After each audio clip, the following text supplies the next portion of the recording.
Going live.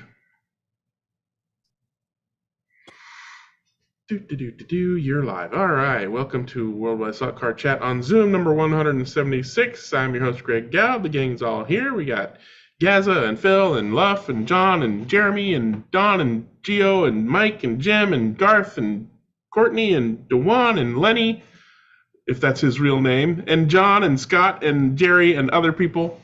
Let's talk slot cars. Does anybody have anything they'd like to show and tell?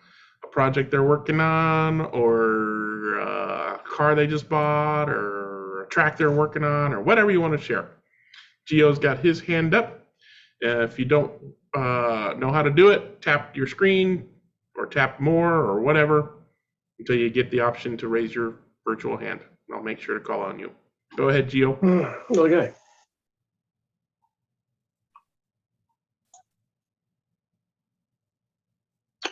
Okay, so I have two show and tell actually. So this one is a car that I prepared for one of our newest member. So this is a Lamborghini Sideways GT3. This guy spent all the Saturday preparing it. So the light work is not that difficult to set, but the main problem is the rear of this car because it's very difficult to set. So you kind of split the rear part of it and install the LEDs and then wire them up. But a lot of them did. I couldn't find the hand up thing. yeah, Sorry, Gio. Lenny, I accidentally lowered your hand when I was trying to mute your microphone because you were talking to random people in the background. So you're going to have to re-raise your hand, but don't unmute your microphone until you're ready to speak. Sorry, Gio. Go ahead. Yeah, so thank you. So as I said, it's a very basic setup. The only kind of things that I decided to do a bit different was to kind of add the large LEDs in the front nearby the I mean, just in front of the radiator here, just to give a different kind of vibe, and that can easily recognize when you're ready with the others. Unfortunately, it didn't come these Western racing, so I wasted the Saturday just preparing it for nothing. So this is the first kind of very short show and tell. Now I have another one that is going to be just a bit kind of longer, let's say.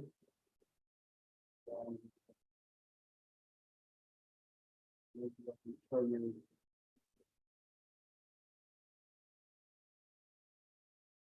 And then switching the views, just bear with me for a sec.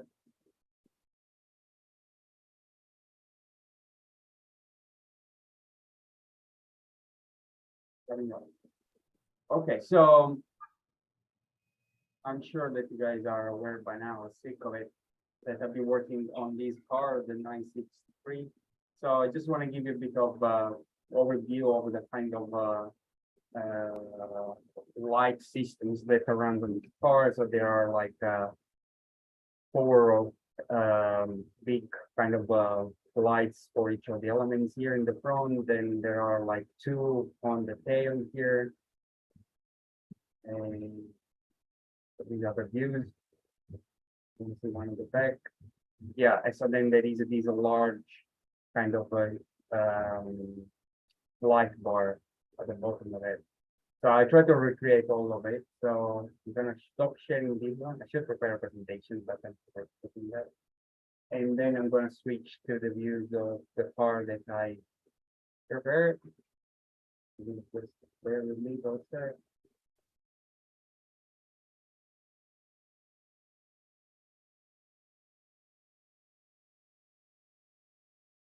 Okay, so this was last Sunday, so I spent all day trying to prepare the car. So so as you can see here, so this is the light board that comes with the kit. So I put one of these kind of flexible LEDs, a red one on the back, and so far so good. So this was the first LED that I put in. Pretty easy. Then I start putting the one in the front. So as you can see, I kind of insert 4 per side. I mean, you cannot really see the gun at the bottom, but because they are along the side. So this again, pretty easy to kind of do. The most difficult part was to pass the wires through the holes because they're very tiny holes. So basically 1, 8, so 9 LEDs so far. Then what I did was I took the bar out because as you see, it's kind of a long element there. And I put other 2 LEDs on each of these recesses in the bar. So I just go with the GSI foil per usual. I let them dry, I let it dry, and then I put the bar back. So now we are 11 LEDs. Then I start putting the LEDs on the tail. So as I said, there are 2 per side of the tail. So unfortunately, you cannot really recess inside the tail. So what I did is a trick that I took from someone on short form. So what I did, I just put these flat LEDs attached glued to the side of the wing support with the wing support. So I put the first one, then let it glue, and then a bunch more.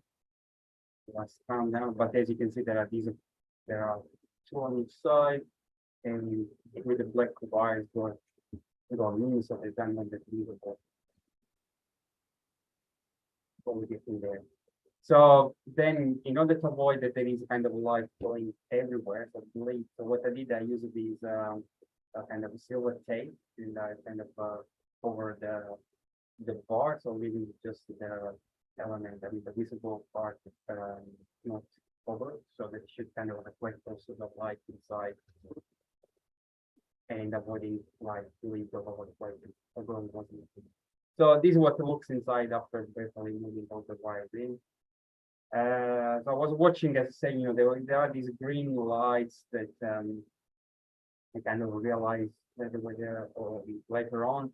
Plus, there was I watched some kind of videos of the car racing during the night, and the video was taken from inside the cockpit. And so you can see there is also some kind of blue light inside. So what I decided was to put extra LEDs on the rooftop, and this would be kind of painted with the blue transparent paint. And then I put 2 extra LEDs on each side here, and then green. I just kind of have this reflection. But looking closely, then I saw that there are 2 LEDs just poking through the front of the car, actually behind the windscreen. So I had to put those 2 LEDs inside. So this is what the car looked like. The front lights also are not just white. So this car, I think, in the number 5 is raised with the blue lights. So I kind of painted them also blue.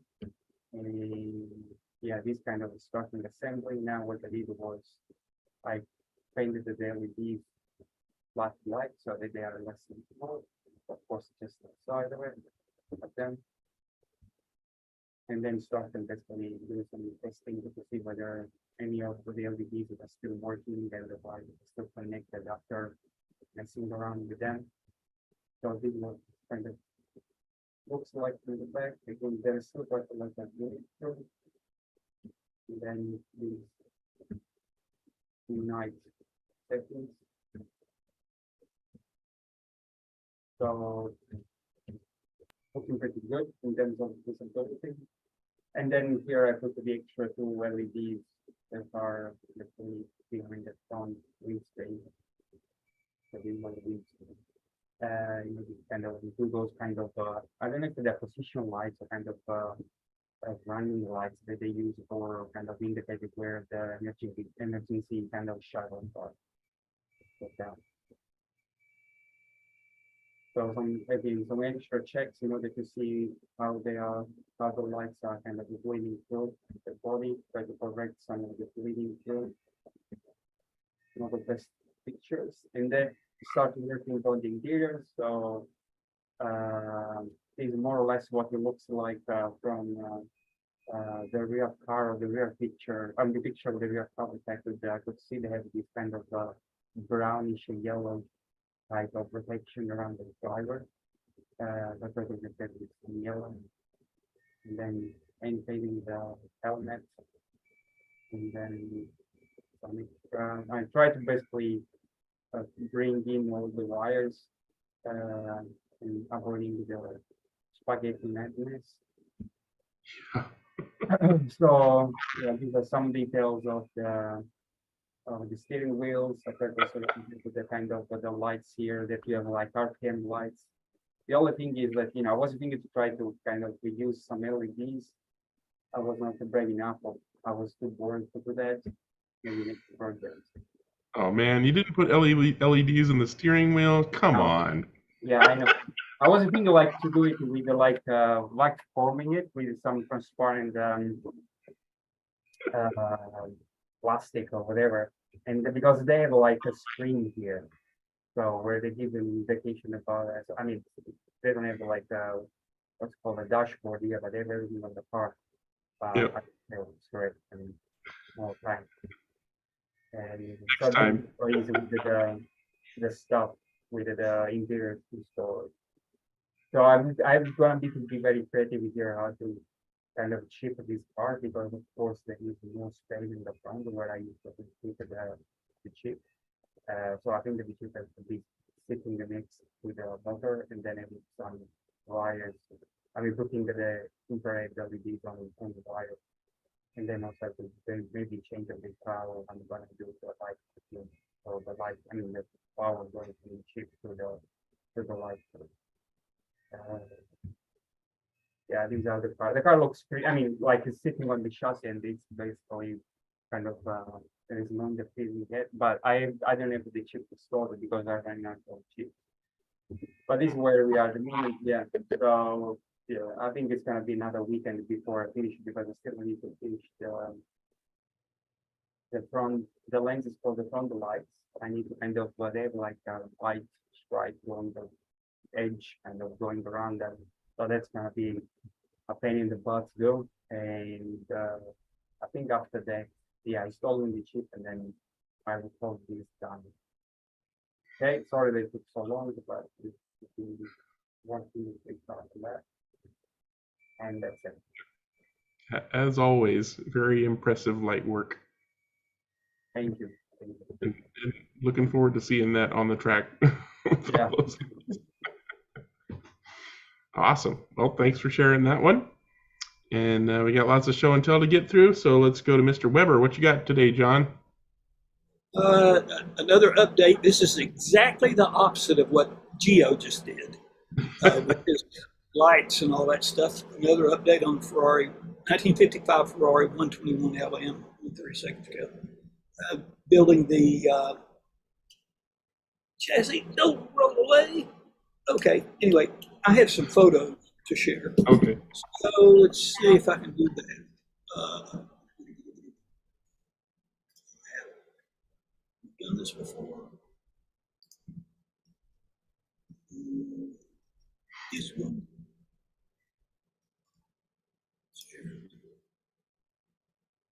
I need to go back to the different screen.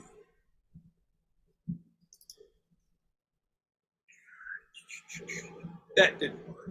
Okay, we stop share. We're looking at the folder. Yeah. Let's see here. Sorry about that, guys. It happens. Nothing to look at anyway. So, but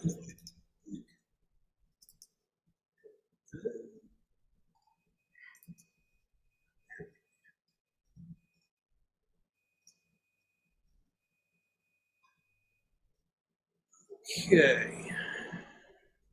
A screen, I think.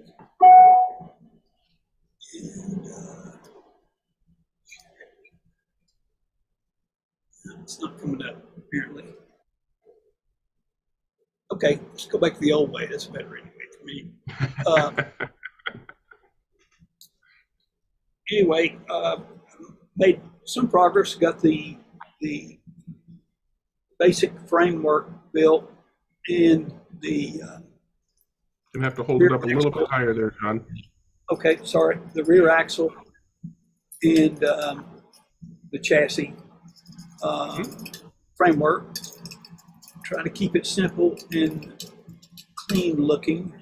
Gonna figure out how to attach the axle, the front axle, and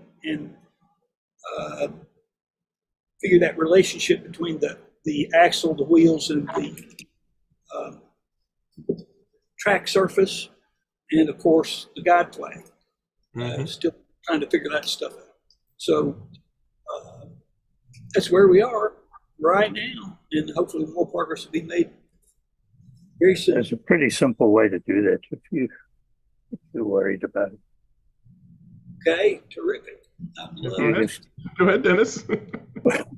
You solder on a couple of pieces of wire that go vertical. You put the rear wheels on, you put the front wheels on, you put a guide on it, you put the car on a board with a slot in it, and you position the wheels, and then you solder it together. So you basically do it in place. You just need to tack it on each side, and then you can go back and solder the whole thing a little more accurately. But I do that often. If I want a specific clearance under the front of the car, then what I'll do is I'll actually put a spacer under there and let the front of the chassis rest on the spacer, and then put the wheels straddling that, and then solder the tube that holds the front axle, or the axle itself, solder that to the uprights.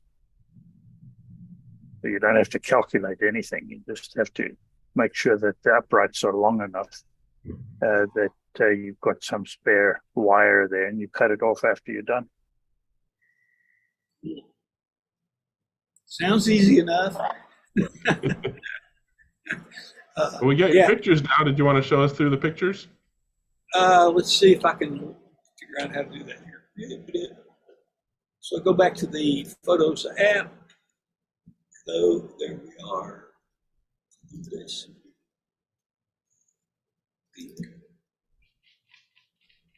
You've already got it on the front axle. You had the first picture on. No, it's just lying there. It hasn't been soldered. Oh, okay. I'm just trying to calculate measure the wheelbase, fit it to the wheelbase, and that kind of thing. Get clearance underneath the body, which is a slosh cast resin body with lots of thickness in certain places where you really don't want it. So anyway, and try this. I don't know if did this picture of a Weller soldering iron come up? We're still looking at your folder. We're looking at the folder again. Okay. Sorry about that. But we see the thumbnails. Okay, well, anyway, I had this fancy soldering station that I bought to do RC aircraft work with, and wiring for that kind of stuff, and it works good. It has this deal where it blows really hot air out one wand, and then there's a standard soldering iron, but it won't carry enough heat to do this stuff. And you guys have been talking about that for a while, the guys that solder. So I set about looking around to find an iron that I thought would work, and settled on this Weller. It was about $30. It's an 80-watt iron, and it has that giant chunk of metal on the front, and it has some little LEDs built into the handle too, which kind of illuminates your work a little bit.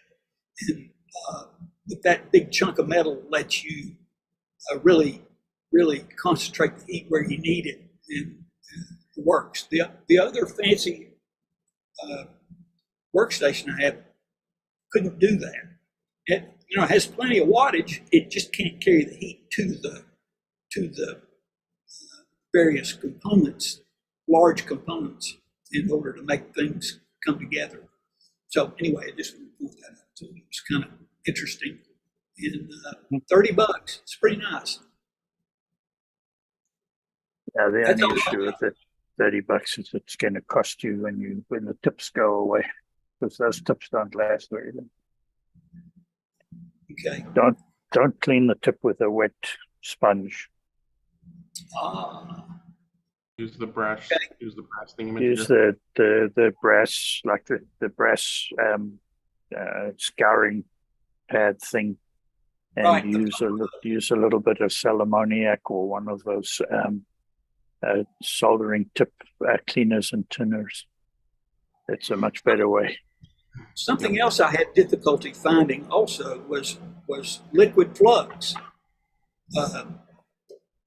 Home Depot didn't have it. Lowe's didn't have it. One of the bigger Ace chain hardware stores around town, they didn't have it. And you ask people for it, and they look at you. I've got this jar of paste here. Well, fine. But I found an old, really old line of old neighborhood hardware store out in the country, a True Value hardware store, and they had the stuff. It's made by Odie, the people that make it's the people that make lots of PVC plumbing stuff. And a big old jar, this big old can was like $8. So this is going to last forever. Anyway, it was great to find the things you need. It's kind of interesting adventure. You can find it online if you go looking. It's called Stay Clean. It's made by the Harris Corporation. Yeah, that's places that specialize in electronics, like I think Fry's is where I got my bottle of liquid flux. Basically an electronic superstore. But yeah, at this point, online is your best bet. I don't know that Fry's even exists anymore. They don't. It was several down years here. ago. They don't. They closed a long time back. Yeah, the one by here closed as well. Yeah. There's one electronic supply house in town, and they're a really old line store, and they cater to electronics people, all things, electricians and those big companies, and that electrician companies, and keep really tight hours, and things are expensive, and so anyway, I didn't want to go that route. They're a good company. Anyway, not a consumer place. yeah, it's not really oriented to guys like me. Yeah. You need to know what you're talking about when you go in there, and I don't. So yeah. Anyway, that's all I have this time. All righty. Good update. Thank you, Mr. John, and we'll see you more next time. And Jerry, are you ready to go? Take it away. You see if you guys can hear me. Yep. Oh, okay, so earlier before we got on, I was talking about this insert on this 14 millimeter wheel. I don't know where I got it from or where it came from, but if anybody knows, somebody can give me a clue of where to buy more of these. So anyway, so I have some guides here. I have an SEX guide here. This goes to the SEX car right here. So SEX got a special, mounting for their guides, which is unconventional to anything else out there. So my issue with running the SEX cars is that the guides are too shallow. They're not deep enough there. So, but it does look like a simple guide. It doesn't look anything crazy there. So I would like to get something, maybe Jeremy and his buddy can, design something that's a little bit deeper, something like that. So I can always send. This one's already set to go on a card, and it would be, maybe something that can be 3D printed. So that was my concern there with that. You want something that is a drop-in replacement, but happens to have a deeper guide flag. Right, exactly, because they're too shallow, and the car, you can't really drive the car fast enough. The car's got an 18K in it. It's got the new style motors. These are actually really good motors that SEX is throwing in their cars, and they're right up there with scaly cars. So, but yeah, the only problem with the car is the chassis. What's that? That's not a new car. Yeah. It's still got a pod in it, right? Well, okay. So the whole situation with pod and not a pod. So the Corvette does not have a pod. Okay, the Corvette is actually designed from Scalextric. SEX did not want to design their own car, the C8R. So that car that SEX sells is technically a Scaley. Okay, The rest of their cars are still potted, and they come with this new motor. So when you look at the C8R that SCX sells, still has this motor on it, which is That's the new SCX pod. You can buy that pod like that with that motor now. There's yeah, guys at eBay that are selling it. Yeah. So, and I think but your yeah, insert, I think your insert is from the SCX Pro line, is what it looks like to me. these back here. Oh, The insert you're at the talking about beginning you were this one? showing me, that looks like a This SCX one? Pro insert. Yeah. Yeah. So yeah, I'll have to see if that's where it came from, because I'm doing a couple of projects with old school SCX minis, and they look sharp with this wheel and this insert. So I'm looking for something like that. So if anybody, I mean, I'll start looking to see if the SCX Pro, if that's what it is, that'd be Is great. that a 14 millimeter wheel? Or? Yes, that is a 14 millimeter slotted wheel. Okay, so CG slot cars have an insert that looks pretty much very similar to that. Just doesn't have the hole down the middle. Yeah. Excellent, perfect. So I'll start looking at CG slots for that. Excellent. I'm looking at it right now. Perfect. And so, so my main question was if anybody, wanted to give me a hand, in making some of these, SCX guides. They're just a little bit, deeper. I think this measures I think that's a 6 millimeter deep guide, and I think the wood guide, which is this one for the slotted, I think that's a 8.2. So. But yeah, that would definitely help the SCX cars to perform a lot better, like the Scaly cars on track with the deeper wood guide. All right. Yeah, that's me. Jeremy is printing one.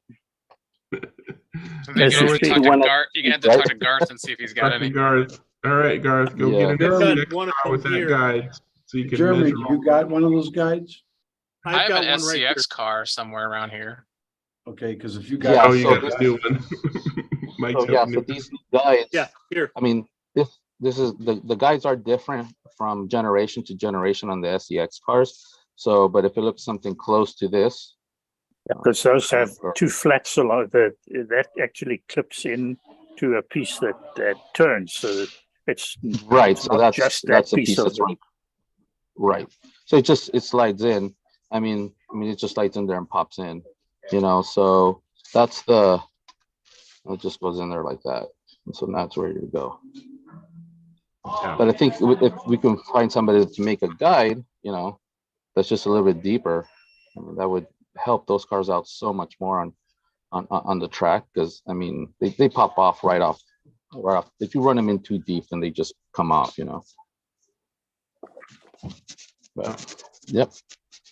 Well, I'll get together with Jeremy or and then we'll see if we can design something. Probably get together with Garth, and he's gonna want a whole lot of measurements. Get your digital calipers out and send drawings to Garth, and he can There it is. There you go. He's ready to go. Yeah. So Yeah. but that's me. I don't think I've guys. seen that. Yep. Yeah. Alrighty. Next up, Mr. Linkert. What would you like to share today? this is exciting. Is that showing? Not yet. Not yet.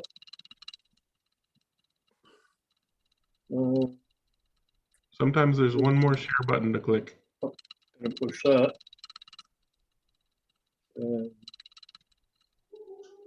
What the hell? Gone.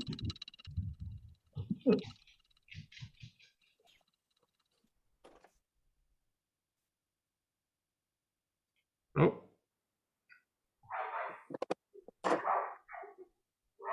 I think we lost him. Yep, I don't see him. All right, go ahead, Lenny. We'll get back to Luff when he comes back. Definitely press the wrong button. Okay, good morning, everybody. Well, good afternoon or good evening. Sorry about the microphone gaff earlier. I thought I'd muted it, but obviously I'd unmuted it somewhere along the way. Yeah, I just got a couple of things to show you. Just be share screen thing gone. There it is. That one.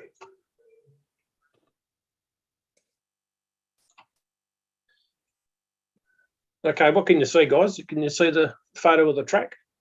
Yep. Okay, so I had all these bits and pieces lying around after the build of the first track, so I decided to do something with it.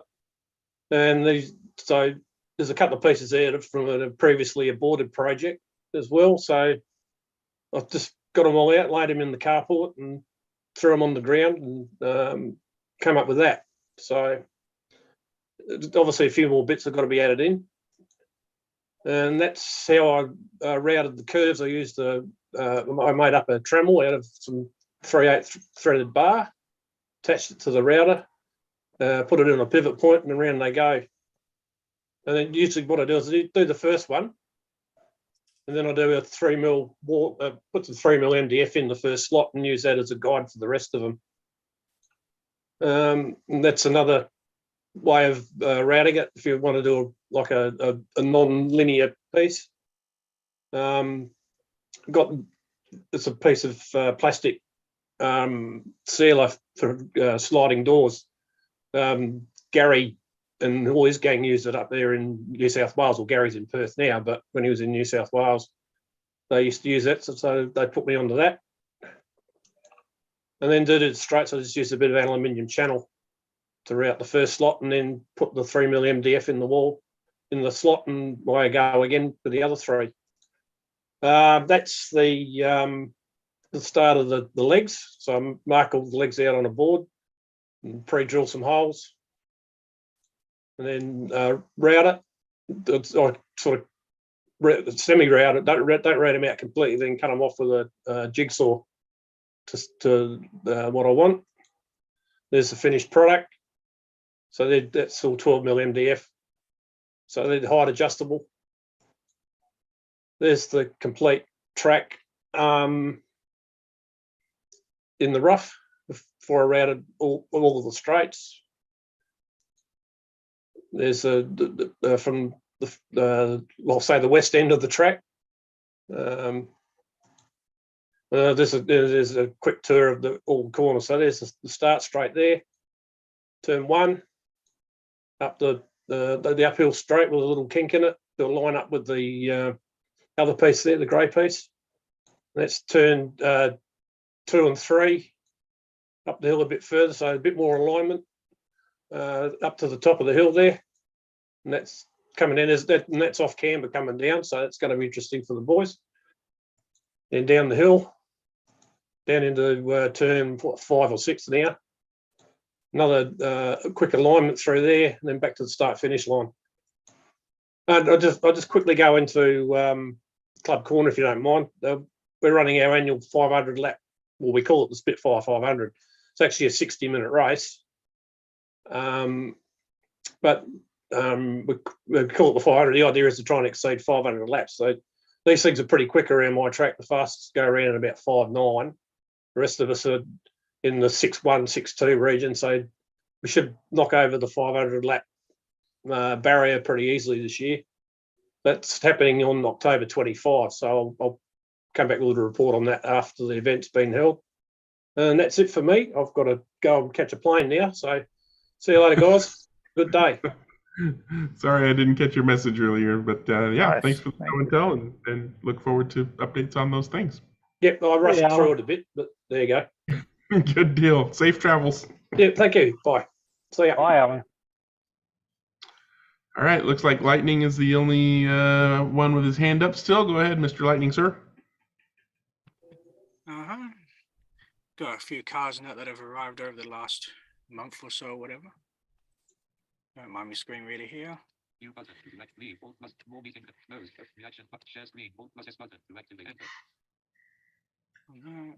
It's me, or we cannot hear him properly? He's using his screen reader to get to this share stuff. Should be that one there. Yep, Right, we see should it. be There we go. Celica. Yep. Excellent. It's worked. Yay. Yeah, speaking of SCX cars, got a couple of rally cars here. Got 7-Up Celica. That should be a Castro Celica there. Mm-hmm. And the Carrera one that's recently arrived last week or the week before.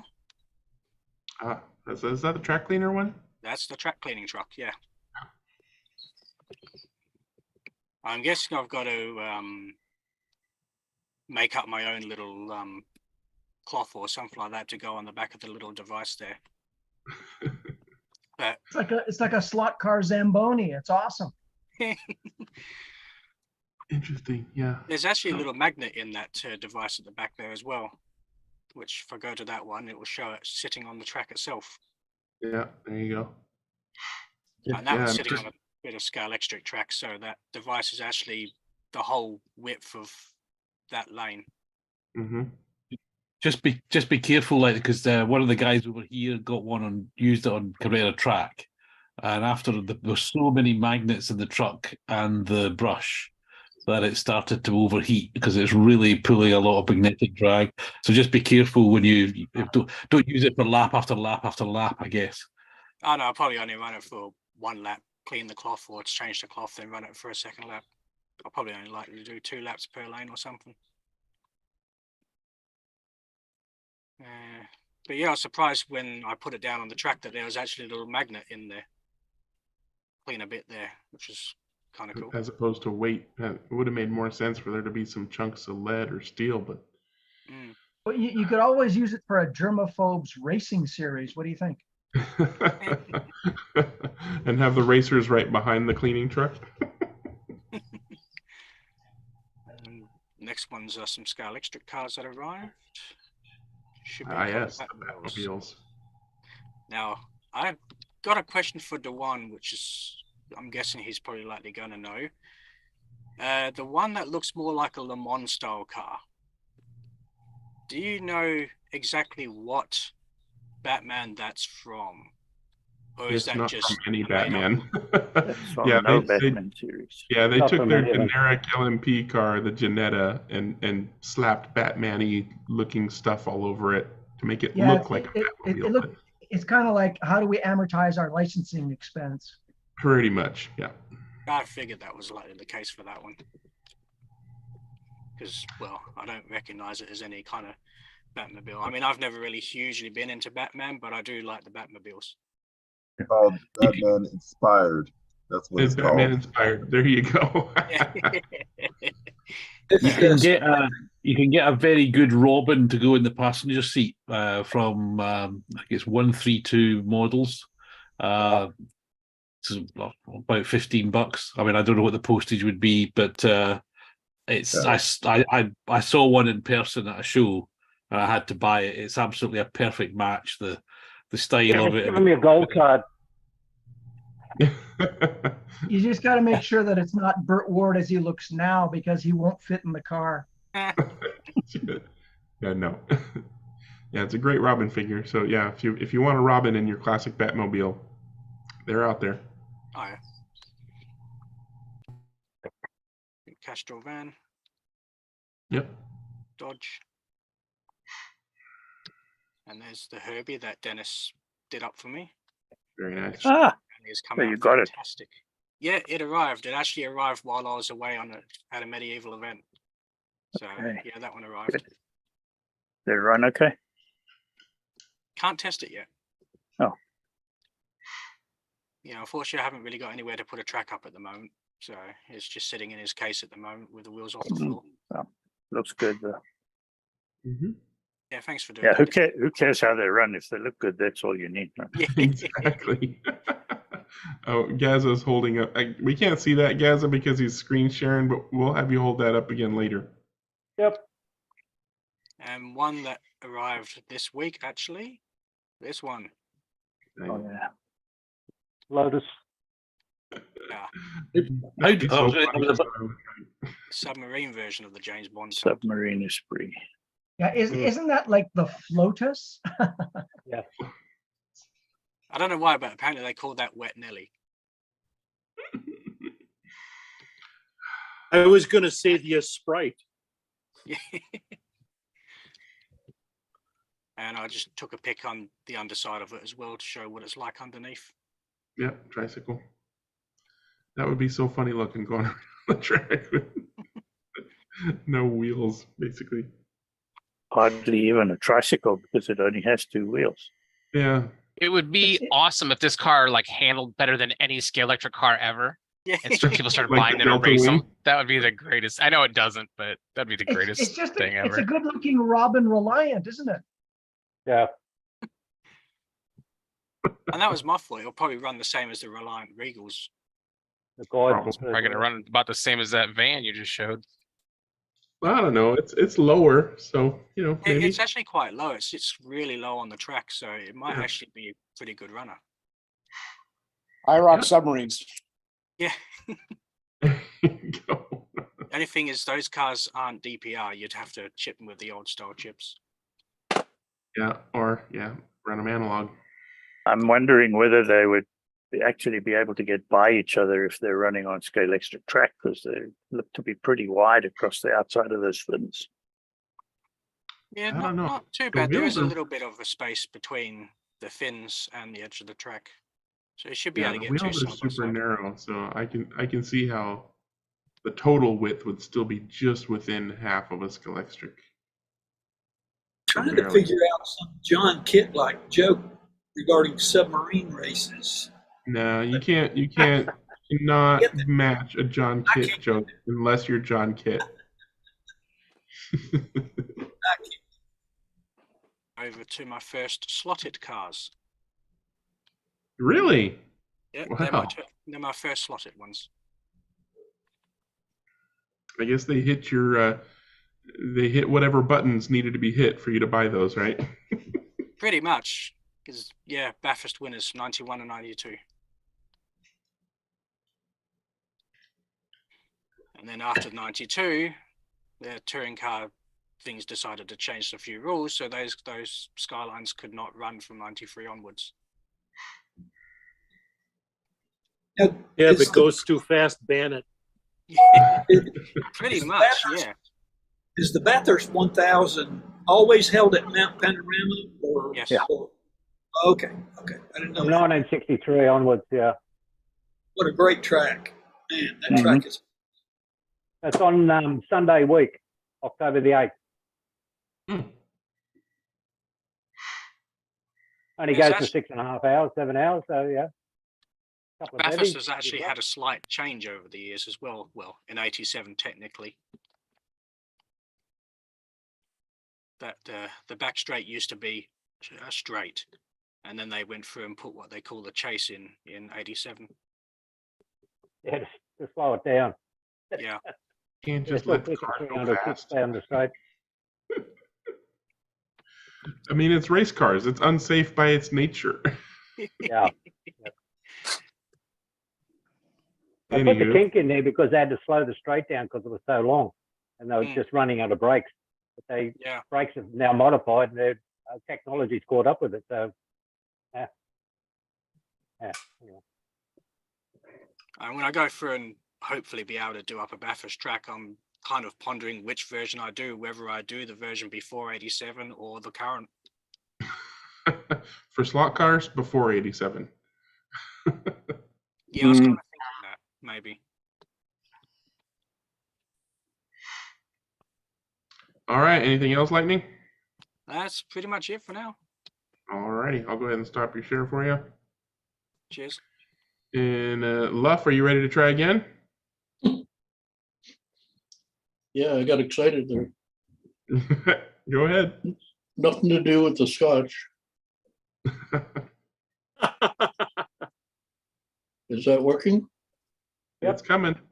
Yep, there we go. Ooh, wow. Yeah, landscaping and everything already. Yeah, this was a couple of weeks ago. I found a piece of 2-inch styrofoam. I decided to use that. I found a spot for most of the buildings that I had over just about every track. And this is where I'm testing the all the electronics, the computer, and testing each driver station. Nice track, Love. It's a challenge. And then that is yeah, super cool, Love. this is the ugly bit.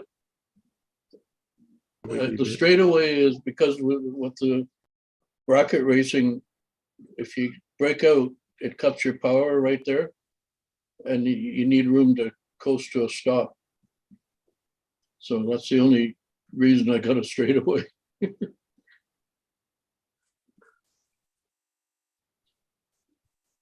And just looking very nice. This is about 2 hours ago. I just finished all this part. Wow. What's the footprint? Not sure. The room is 16 by 28. Oh, okay. And it sits in, there's about a 2-foot walk around. Uh-huh. And I left space for marshalling. Somebody can sit here and pick up cars. So now it's down to little details, all the little scenery bits and bobs.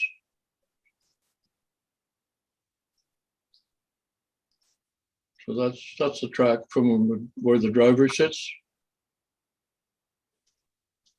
And I got probably tomorrow or the next day, I got a few guys coming over. We're gonna do a test run. That's copper tape, right? Yeah. Looks This, really nice. this is when, before, this is all drawn out on the floor in chalk when I was planning the track. Anyway, that's it. How many tracks have you made for yourself? Oh God, have you? I You don't probably know. lost count by now. Over 40. Wow. Some of them have made their way down into the Pacific Northwest here in Washington too. I've had the pleasure of driving on a couple of them. But I usually never keep a track for more than a couple of years. Yeah. It's a beaut. That is just That's something else. Very nice. I mean, honestly, this is something I just dreamed to be able to even come close to someday. You know what I mean? This is just so Well, cool. This is the kind of thing that drives me, you know? It's cool. It's all garbage. It's all bits and pieces. I used scrap lumber or styrofoam. Well, Just anything. it's a hell of a job. I mean, it's, yeah. Thank you. Anytime you want to come to Oregon and be my Obi-Wan Kenobi, feel free. It was someone else's garbage and it's now a treasure. Yeah. Hey, I'll even bring the garbage. Yeah.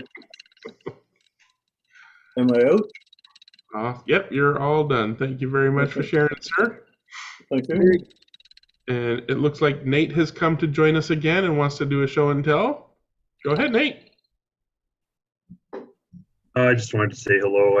It's been a while, and we're still doing okay here. I'm still working. I haven't really worked on the track, and my battery on my laptop's basically dead. But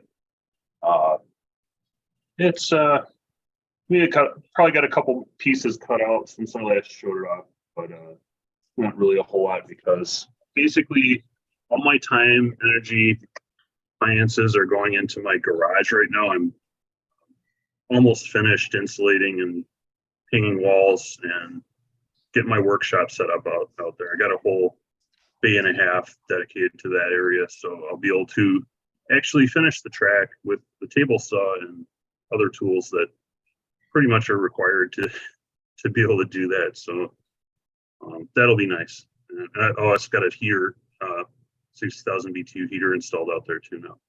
I was going to say, it's going to be nice not to be cold. Yeah.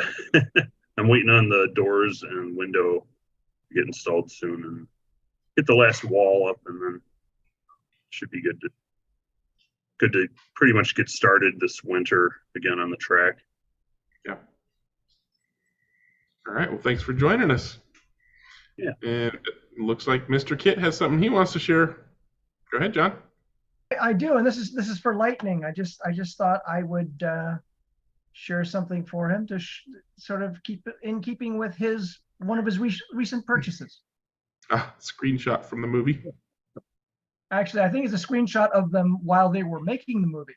Oh, behind the scenes. Yeah, that makes sense. Yeah. See, there's a camera right here, and I don't know if that's the director or not. And then there's, I guess, somebody in there, but I don't. Yeah. There you go. Cool. All right, John with the apropos share. And Mike put his hand up in the meantime. What you got, Mike? Actually, this is for Garth. You can see that I've now installed one of his new guides, perforated guides on a car. This particular one, I was going to intend to put the slip-on guide, which is this style. Yeah. But it didn't fit into this chassis, so I'll have to try it in a slotted That's chassis. a long, That's what I'm kind of- long post then? Yes. And did you cut it off or did you? Yeah, I cut it off even and put a slotting plus screw in the top, and it worked. Okay. It seems to have very little forward and aft movement. I had to drill the chassis out a little bit to make sure that it was moved side to side decently, but we'll see. I haven't got it on the track yet, so I don't know. Yeah, But- let me know. I'm interested. Yeah, I will definitely. Try to break it. And how Try- long it lasts. Yeah, try to But break it. This is What's the reason Yeah. for the slots? Lightning. Yeah. Yeah. opposite of lead. Opposite of lead. Yeah. I received mine as well, and they're going on my IROC set of Glickenhaus 3D printed cars because I needed guides for those. So those I use the in-slot, the U-shaped sensors for that senses the guide flag. So with those slots, I don't think. Most of the tracks in my club are light bridges, so or dead strips. Yeah, none of them except my track care about the guide. So yeah, shouldn't be an issue. But yeah, good point. Can't really use those if you're using an infrared gate lap counter for guide sensing. But yeah, they seem nice. Just add a little bit of type anyway. Yeah, you'd have to do some modification to it and basically negate the lightning effect of taking material out. But yeah, I'll have some feedback for you on there. As far as longevity is concerned, I've clipped the post to the right height. They seem to be working nicely so far. Mike, did you have any other input for Garth? No, not really. I just got it there. Interesting though is that generally some of the theory on this is to use guides like this with tungsten in them for a weighted guide, which lowers the center of gravity of the car. Yeah, this is on 124 scale stuff. So it's one of Rick Dodge's guides by the looks of it. It certainly is. He is no longer here, but he used to race with us. You got to sit still for the tungsten versions. There's a whole bunch of development of tungsten, this, that, and the other thing. So we're going the other way. We'll see how that works out for us. All right. Thanks Yeah, for we'll see sharing. what happens. Yep. And Mario's got his hand up. What would you like to share today, Mr. Mario?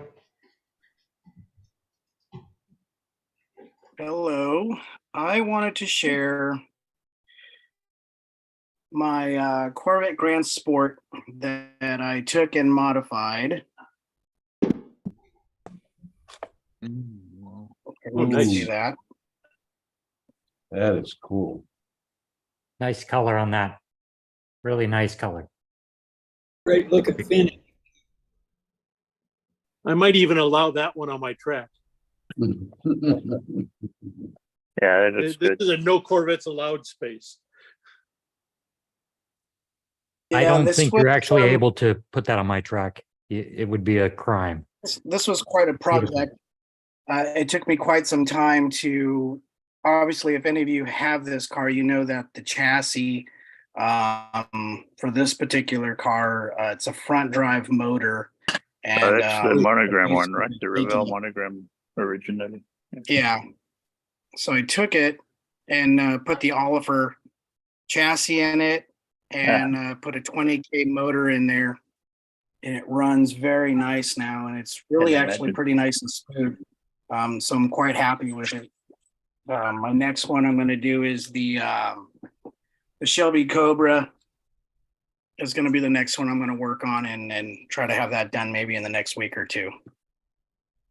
But I just wanted to share that one because I liked it. I posted it on Facebook, and I've gotten so many likes on it, and everyone was asking me how I did it. Why would I go and mess up and cut up the interior of it? But hey, it's my car. I do what I want. How much? So, how much did you yeah, have to cut the interior? Is it really a lot, or was it not too bad? I Because you got a basically cut out sidewinder in there, so the backs of the seats. yeah. Yeah, I had to cut out the back of the seats a little bit. The guy I was able to keep inside the car still, if you can kind of see that in there. Yeah, So that's he's great. in there, and I just glued him in so he didn't fall through. But other than that, it's not too bad. I'm going to put a little bit of black felt to cover up the motor. Other than that, I don't know if you can kind of see the motor in there. Maybe. Not bad. Yeah, nice. Barely can see it. Yeah, barely. It'll certainly when roll it's running along. around the track, though. It's moving, you can't see it. So. Exactly. I was just going to say that it'll run a lot better than the actual car ever did. Oh, yeah, it runs way better now. Way better. Yeah. That's it. That's it for me. All right. Thanks for hopping on and sharing that. And we got more hands up. Gaza put his hand up. What you got today, Gaza? Just for lightning, just these Oh yeah. the little robin. Whoop, whoop. Yeah. Focus. Focus. Come on. I could dig up my pictures, but yeah, it's a great match for the car. The size is perfect. The paint job is perfect. It's like original. Basically, When you get it, it's very tiny, and I looked at it and thought, oh, that's not fit, but that's well proportioned with the Batman figure that's in there. Why Scalextric never bought it out with it, I will never know. They make an iconic car, but leave half the crew out of it. Yeah. Yeah. Well, because it would have added another 10 quid to the price. That's probably why. Well, it's the same as the Dukes of Hazzard car. It comes with one figure. I mean, I was kind of figuring it's been a couple of years since that came out. I was kind of figuring they'd do another one with Robin in it, but apparently not. Nah, well, I guess not as since Bert is still with us, he may want too much money for it. Who knows? It might be a licensing issue. Licensing, yeah. Is there one or two figures in the Blues Brothers mobile? Don't go. What was I it? think, That's a I good think, I haven't got, question. I think I don't two. I think it's two, but I haven't got one. What was the question? Saw an interesting discussion on the boards about Scalextric just brought out the Cobra Dragon Snake, this purple thing, and they just raced that at Goodwood. I think it made it Goodwood, and the Scalextric model has this weird paint job. It's almost like a splatter paint job or something. It's all the people on there were complaining about the paint looking so strange. The original car didn't have that. It was just metallic purple. But anyway, Yeah, there was more discussion about it. I guess the way it's painted, it was painted with flip-flop paint originally. And what's happened is they screwed it up at the manufacturing stage. And Simon was on, I saw in the post afterwards, and said, yeah, it was a big screw up and we're really upset about it. So Speaking of those, the Snake Eyes one is out as well, which is actually on the Yeah. way to me at the moment. I didn't very And the Blues Brothers car has two figures in. That has I two, just does it? checked. I couldn't remember whether it was one or two. No, it has two. So, Michael, did Simon say what they're going to do for all the people who've ordered that Dragon Snake car? he said they could return it if they don't like it. Well, that's sort of I mean, okay. I'm not a rivet counter when it comes to that kind of thing. But when I saw the pictures that people were posting of the production version, I'm like, no, that looks terrible. And I don't even care about that car, but I think it looks terrible. It's really bad. Really. Yeah. The thing that It's gets like they me is dropped the flakes on after they painted it. Yeah. Yeah. The thing that gets me is, I mean, you know, why they even sent it to the distributors, you know? I mean, it's clearly not right. So, you know, it doesn't do them any good, you know? I mean, that's people are going to get. They could So, have published pictures of the finished product and said, this is not to our standards, so we're not sending them out. Yeah. And the factory don't get their money. That's it should have been, hey, we're not paying for that garbage. Try again. Don't they send them directly from China to the distributors? Yes. Yeah. And I think that's part of the problem. Yes. yeah, well, yeah, that's crazy, The really. But the pre-production stuff probably looked perfect, and then the production quantities didn't.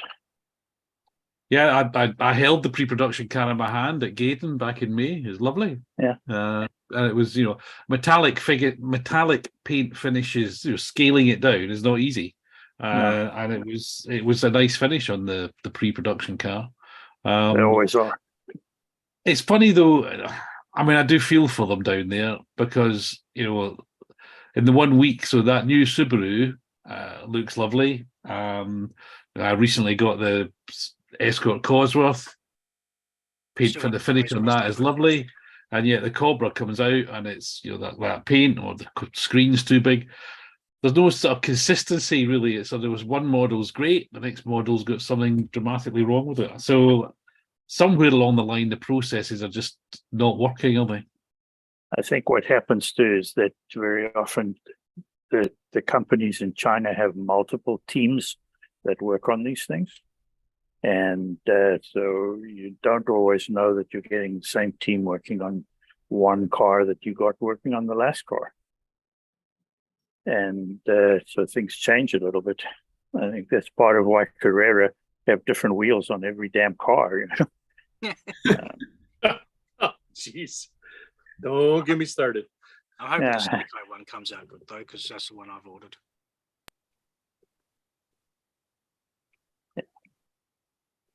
Yeah, I'm also looking forward to the Impreza when it comes out. Well, I saw it at I ordered the Escort pre-ordered, and I didn't pre-order the Subaru because I've got SCX, and but it was the pre-production car was sufficiently sweet.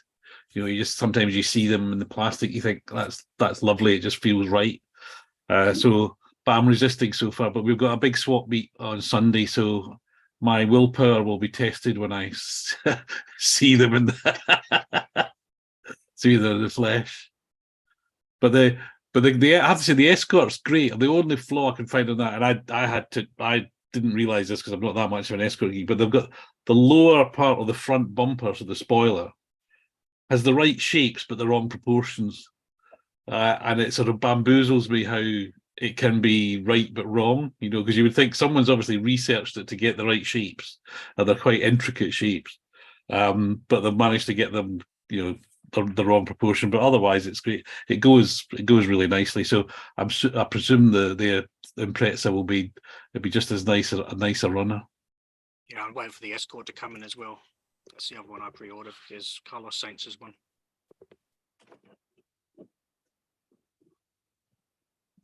Be interested to find out whether they're actually driven by the front wheels or they're driven by the rear wheels.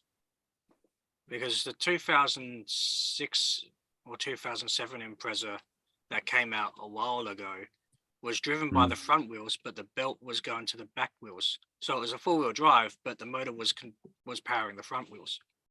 Yeah, they did a few. They did the Peugeot, the Impreza, and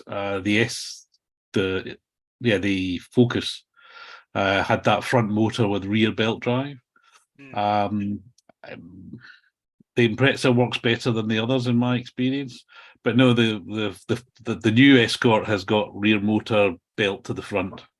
Okay, so they have done it that way around. They've probably done the Impreza the same way as well then. I would think so, because these, I mean, I guess like SCX have gone back to belt drive, but to try and leave space up front for the chip. And and they've got, but they put 2 belts on it. But no, the Scaly car seems to work really nicely. Having said that, the tires are not that grippy, relatively.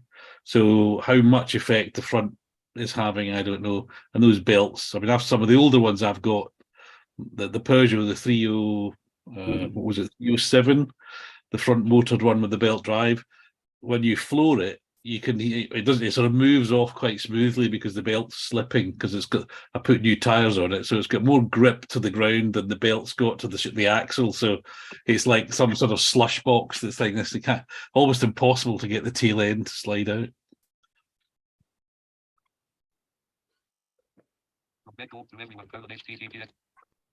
Sorry, I was spending the last couple of minutes looking for a link to where to get the Robin figure, and I found it just now and posted it in the chat. So that is the Facebook page for the guy who creates those models. He's made tons and tons of other pop culture figures for various Scalextric cars, either to be in the car or to stand next to the car for display purposes. Definitely worth checking out. I'll have to have a look. So looks like we've got more hands up. Go ahead, Garth. Hey, is Jeremy still on here? Jeremy, you still here? Yep. Yeah, he's still here. Yeah, did you I'm get still the here. message? Did you get the message I sent you? Yeah, I'm good. Okay. All right. I'm going to show some of the latest photos of the crazy guide stuff. Okay.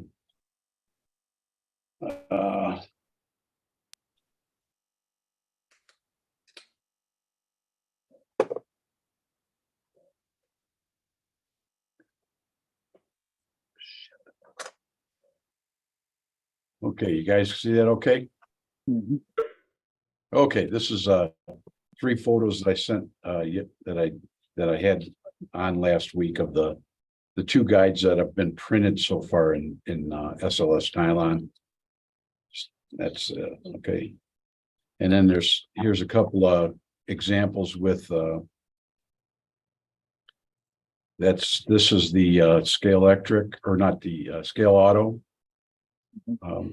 guide against the long posted Outlaw guide. And here's 5 guides in a row: Scale Auto snap in, the Outlaw snap in, the Outlaw long post guide.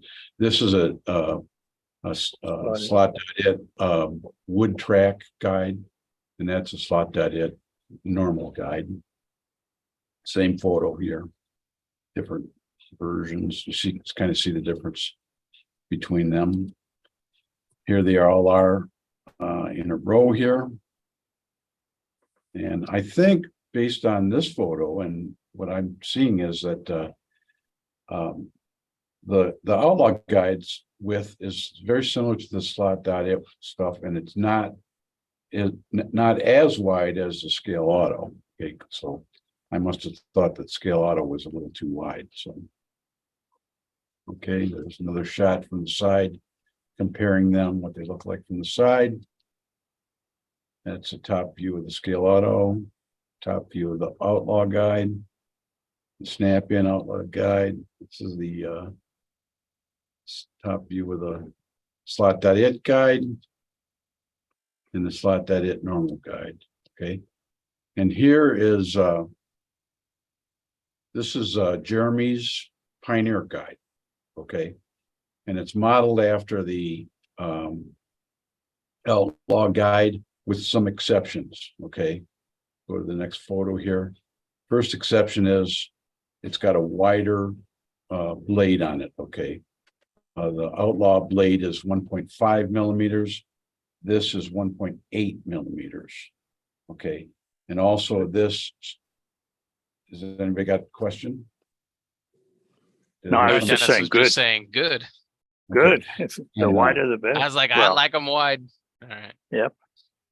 Yeah.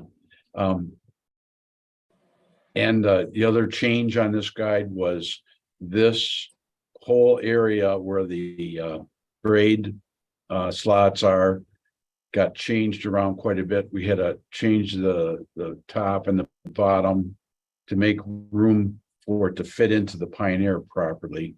So we recarved all these corners, and the first version that Jeremy printed, I had this wall right here just way too small, and it didn't work. It snapped out when he was screwing in a grub screw. So we redid that, and we moved the two slots, moved this slot and this slot a little closer together, and then moved them back a little bit, and then just did some carving this way and that way. And the other big difference is this distance here on the Outlaw guide is 1 millimeter. On this guide, it's in this, the plate is in exactly the same place on the bottom, but it's 1.5 millimeters higher. So in other words, a total of 2.5 millimeters up to fit up into the Pioneer. And apparently that works pretty well according to Jeremy. Okay, so this is I believe Jeremy's gonna get these printed in nylon, correct, Jeremy? Okay. And Yeah, I've got an order out right now for them. My Oh, prototypes okay. are fine. I've got the order going out. Okay. And this is again Jeremy's Scalextric guide. Okay. And it's modeled on the same profile as the Outlaw guide. And you see it's got a Scalextric type post in it. Again, this is the recontoured section here, the same as the Pioneer guide. All right, and the blade width has been increased from the original Outlaw guide from 1.5 to 1.8, just to make Dennis happy, and also Wayne Lander. And see, is there anything else different on this? Pretty much the same. It's got a 1 millimeter plate on it. This is and Jeremy tested this, within resin, and it worked pretty fine. So this one will also be printed in nylon, SLS nylon. Okay, and here is one that I recarved for Wayne. Okay, this one is again based on the Outlaw guide with some differences. Okay, and the first difference would be he wanted the nose to be a little rounder and to have more of a chisel to it. So we chiseled off the nose a little bit, made it a little rounder. We go to the next photo. The other thing we did is the width of the blade guide this one is 1.7 wide. And then he wanted to put a spacer under there. Okay, so the way we accomplished that is we took the 1 millimeter thickness of the original guide and went down, okay, to make this 0.8 and that little lip to be 0.2. So he's got a little spacer there that he wanted on there. And then again, it's got the cutoff version. And I put his name on there, Lander. Okay. And so those were the changes that he wanted. Here's the other change that he wanted. This is the underneath of the braid slot, and this is kind of mimicking slot invasion, I believe. And he liked the slot invasion little thing where they chamfered off the back of the braid slot. If you see this, it's just chamfered that far back and then radiused off here. And he liked that on that guide, so we did it on this first version of his. There's another shot of the top of it. There's a shot of it with the you can see the bottom a little bit better there. There's a shot of it from the top. And here's the next version to talk about the tungsten version. And of course, as soon as Wayne got his hands on it, okay, got his eyes on it, he wanted to make some other changes. So the first version was 2 rows of 2 millimeter holes blasted through the blade. So that's what that is. 2 millimeters is 9 on the bottom, 8 on the top. Okay. Also, we changed the name to his Name of his website, which is Car Fun Mostly. Okay, we added that nomenclature on there. Rest of it is the same with the 1.7 guide. You see the chiseling here a little bit there. Okay, that's another shot of the top of it. And I don't know what he's going to do with the holes. I got to guess he's going to stick something in there. Okay, like tungsten or something. Okay. There we go. From the underneath, it's a little bit better shot. And that's about it. But I do want to talk about tungsten guides. Jeremy and I have been fooling around with a couple different versions of tungsten weighted guides. Okay. And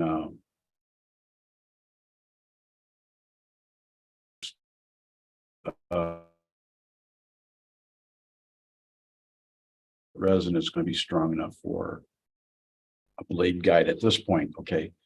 And so the other one is going to be some type of SLS nylon, but we haven't settled on exactly how to do it, but it's going to have some type of a engineered cavity in it. Okay. In a way that it's not apparent there's any weight in it. Okay. And I don't have anything that I can show anybody at the moment. Okay. Because it would just be, blowing, pissing in the wind at this point, but we're thinking about it and trying to come up with ways to make it work and make it work fairly easily. So just so everybody knows. So that's all I got for now. You got anything else to say about it, Jeremy? Working on cheater guides is what you're saying. No, it's the Dennis Sampson guide. I've always been interested in that one he made. And Yeah, I'm but he trying to doesn't find out a hide the way to make tungsten. it. No, I don't plan on hiding anything. Come on, what's wrong with I you, thought, Greg? I'm a I nice thought guy. that's what Garth just said, was making it so No, you I'm can't- saying I just didn't want the tungsten exposed so nobody would like pick it up and short circuit the track or something. I wanted to have a way to encase it in resin. Yeah. Dennis is like, hey, who cares? No, it's not. It's just that I have never, in all the thousands of those things that I've made, nobody has ever shorted the track ever with one of my guides. Oh, we're not It's saying, just nobody's saying you guys. it's physically not possible. Yeah, but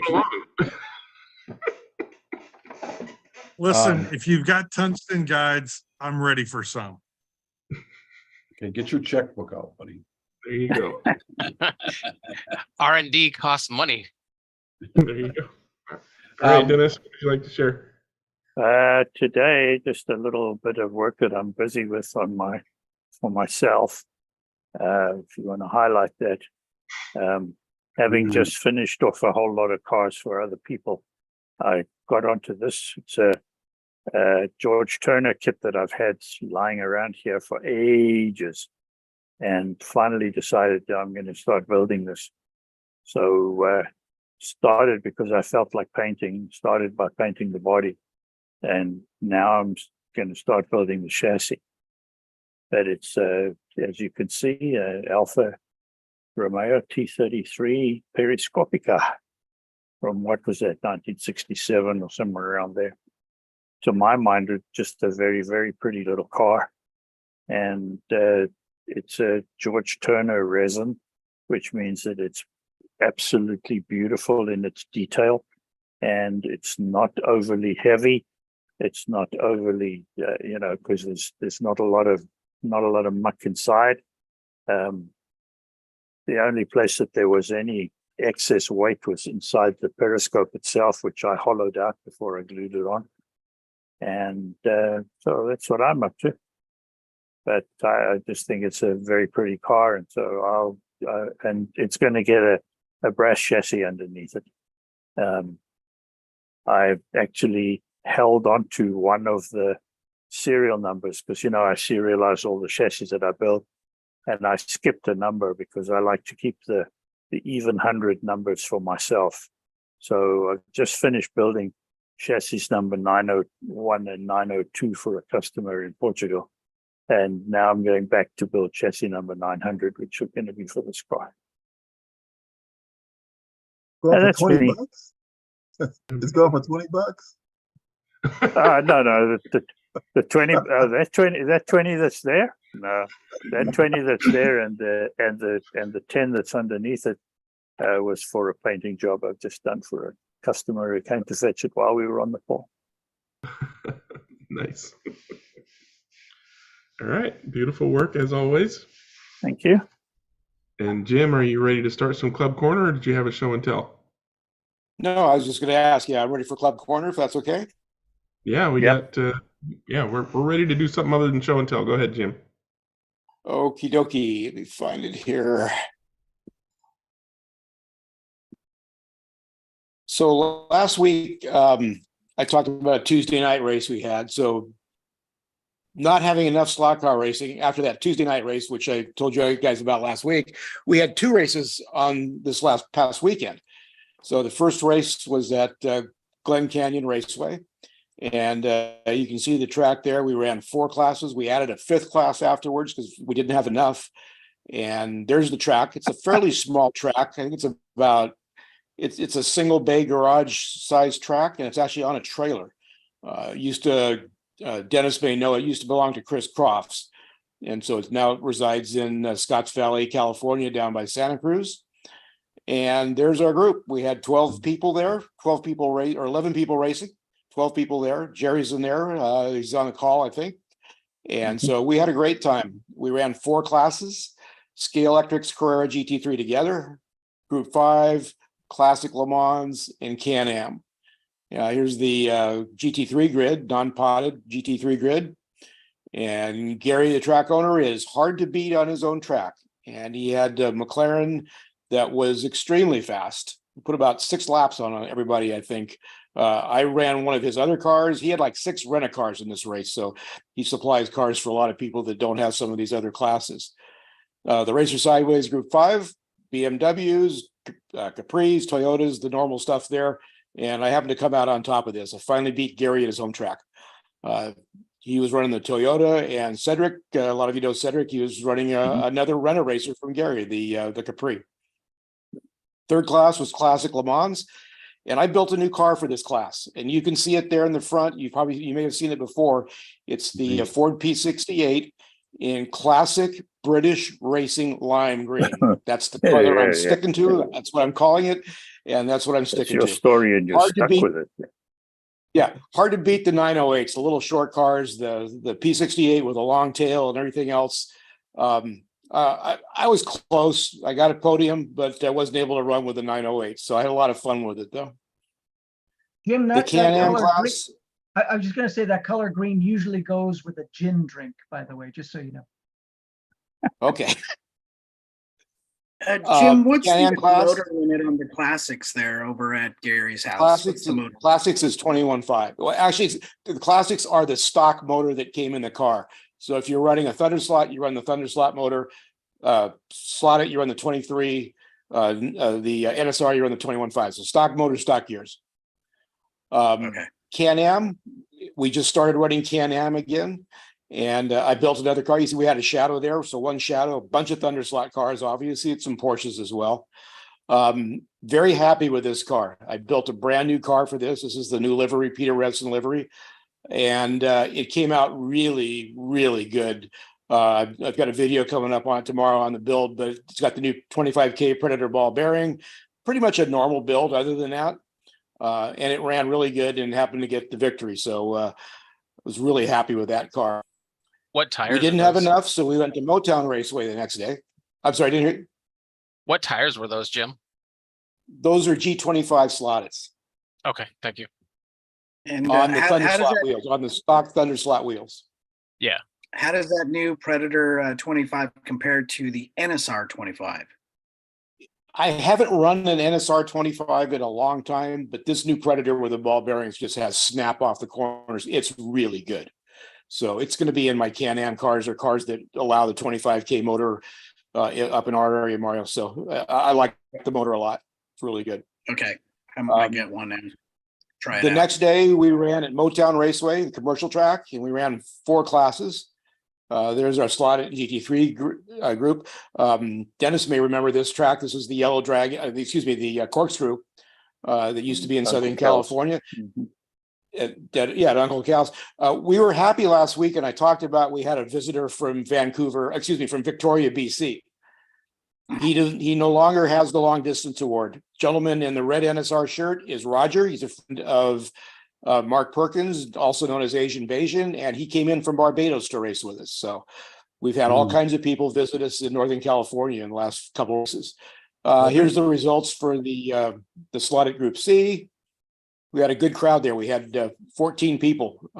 Not every class had 14 racers, but everybody raced Group C, so that had a 14-car field.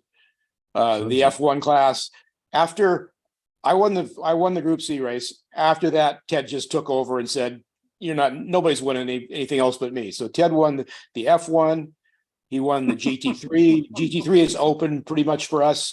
It's limited to a 21.4 long can motor, but other than that, you can do just about anything you want. So it's very similar to the Electric Dreams rules. So we've got we have NSRs, racer sideways, there's a scale auto. And so it's a pretty open class, and it's been very well received in Northern California. We just have started running Group 5 at the commercial tracks, and lots of BMWs, and Ted again took the win. So he's on a roll now. We'll try to get rid of that this weekend. So we had a great time. Like I said, we didn't have enough last weekend. So this weekend, we've got 2 more races. On Saturday, we're going to probably the smallest track that we run on in Northern California, or one of the smallest. It's a home track. It's Mario's, by the way, Scorpion Speedway. And then we go to the biggest track that we run the next day, Fast Track, Hobby's Yellow Dragon track. So we're going from, it's kind of like with NASCAR when they go from Martinsville to Talladega. So we're going from the smallest to the biggest, and we're going to have a lot of fun at both. So we've got lots of racing coming up. I can't imagine we do have some people on here that would qualify for the long distance award if you want to come and join us. So we've got lots of racing going on, and we're having a lot of fun in Northern California. So that was this weekend and last weekend. And as usual, I've lost my cursor. So Greg, if you could do the honors, please. Hey, question on Mario's track. Yeah. You guys raced two lanes. It looks like it was a 2-lane track. It's a 2-lane track, yeah. So, like, how many guys do you have show up, and how long do the races take? I've always been interested in how to do a club format with 2-lane track, and I know there's gonna be differences. Well, but it's Mario's track, and he's here, so I'll let him go ahead and answer that. Yeah, that's what I was wanting. Yeah. So at my track, yes, it is a 2-lane track, and I found a good number for 2 lanes with all the guys. If we run 3 classes on 2 lanes, about 3 minutes apiece. If we start at 9 o'clock, we can probably finish up about 2 o'clock. And I'm thinking 12 guys is probably the good number for my house for a 2-lane track. I am running a race this Saturday, like Jim said. My wife will be in Hawaii this weekend, so I'm going to do a back-to-back. So I'm running the 23rd and the 30th at my house. So I'm going to take advantage of the fact that she's gone. And that second race on the 30th, I'm going to try to open it up to whoever wants to come. I'm hoping it's not going to be like 25 people, but we'll see. We'll see what happens. Mario's track's in his house too. Keep in mind his track is in his house. It's not in his garage. Yeah. When you race, do you race the 2 lanes, clockwise, and then do they come back counterclockwise and then finish it off, or do you just do one way? Just one way. You come in on the red lane, you go to the blue, and then you're out. Then you're out. Okay. Yeah. Like that painting in the background. No, Luff wants to know about your painting in the background. I like your painting. Oh, I just used regular hobby paint and just painted it to have like a desert theme look to it. I've added some more stuff to the track. He means the actual painting behind you. On the wall. On the wall behind you. This thing? The artwork, yeah. That one. Oh, I got that at one of my properties. I don't even know what it is. I liked it, and I took it home. I just like it. Yeah, Luff likes it too. Hey, it's for sale if you want to buy it. So Jeremy, when we run Analog Club on my 2-lane track, the race software we use basically does a random rotation, and so you basically just have as many heats as there are people, and you might be me and another guy, and then the other guy races somebody else for his second heat, and I might race somebody else for my second heat, and it's completely randomized to try to mix it up a little bit. We usually do multiple rotations because it's only like 8 or 10 guys, so we usually do like 2 or 3 rotations, which means that when you come around the second time to do the 2 lanes again, or to do lane 1, let's say, you'll end up racing somebody different than you raced against the first rotation, and so on and so forth, to try to mix it up as much as possible. That's the one thing with the 2-lane track, having more than the 12 guys, that I really want to keep it at a limit. If you come in and you're immediately out, you're going to have to sit for almost 30 minutes before you come back in, almost, so I don't want guys sitting too long. 10 to 12 is probably going to be good, but like I said, the following Saturday will probably be it's going to be a rough one if I have more than 12 guys show up. So we'll see how it goes. That's where a random rotation can be helpful, because you're not necessarily just coming in and then waiting the entire full rotation before you come back in. You could be in 2 or 3 races afterwards, Yes. Or alcohol. And alcohol. Yes, plenty of alcohol. I will have some moonshine this Saturday. There you go. Awesome. I wish I could come. I'm going to do a quick Wait, one. Mario, you said your wife's not going to be there. Who's cooking? Domino's. I'm going to do hot dogs on the first Saturday. I don't even know what I'm going to do on the second Saturday. There you go. After a few of the moonshines, who cares who's cooking?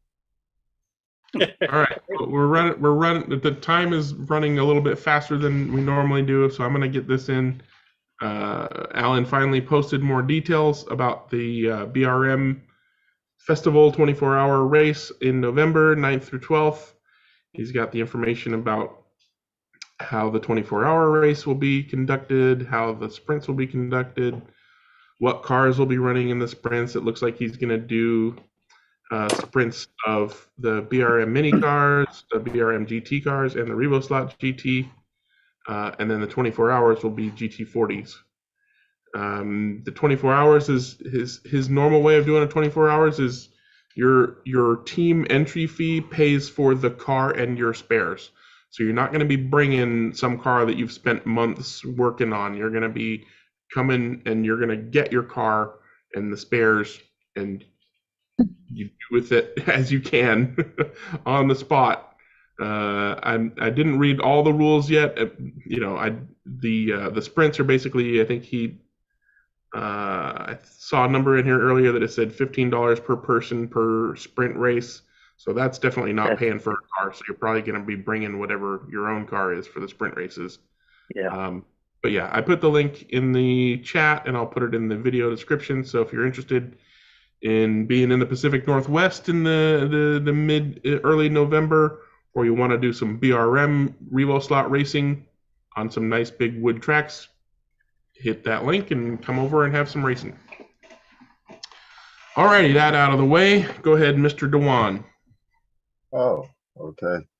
Well, eventually sometime in the future, I'm going to have a track here, and I'm going to hopefully build up a club and everything for racing in the Las Vegas area. But meantime, I'm starting a little early on my recruiting of the club members. And this is one of my upcoming recruits.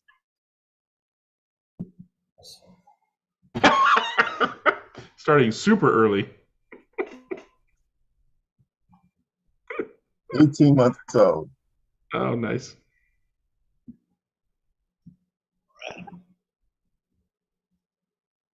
Is he even looking at the car? Where's the car? Yeah, he's looking at the You car. got that L shape. Yeah, okay.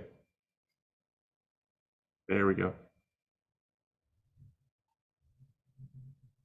He's doing better than some guys in my club do.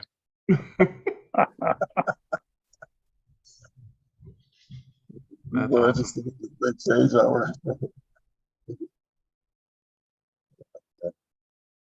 Oh, that's so awesome, Duan. You will have to disabuse him of the notion of driving with his thumb, though. Yeah, I what's guess, wrong? I guess his hands are a bit small yet, but Yeah. Just get out of it. I have another clip. It's just a little quick, another clip after this.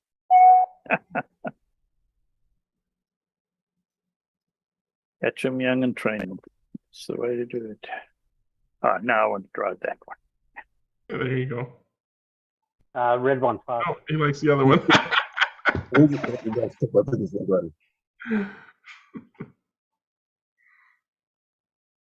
Oh, hold on.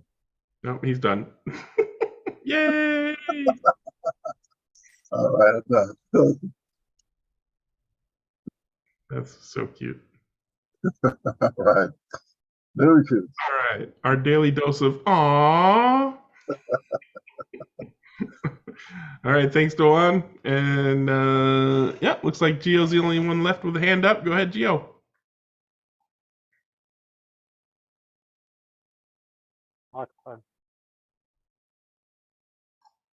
Yeah, I'll just close with you.